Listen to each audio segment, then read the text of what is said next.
अहद। भारत मेरा मुल्क है। सब भारतीय मेरे भाई और बहनें हैं।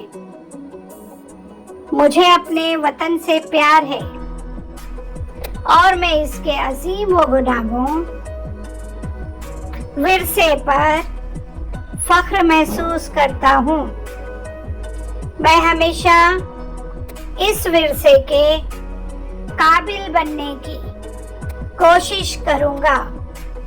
मैं अपने वालिदैन, उस्तादों और बुजुर्गों की इज्जत करूँगा और हर एक से खुश अखलाकी का बर्ताव करूँगा।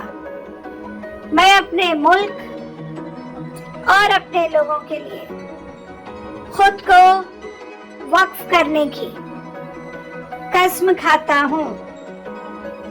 उनकी बेहतरी और खुशहाली में ही मेरी खुशी है।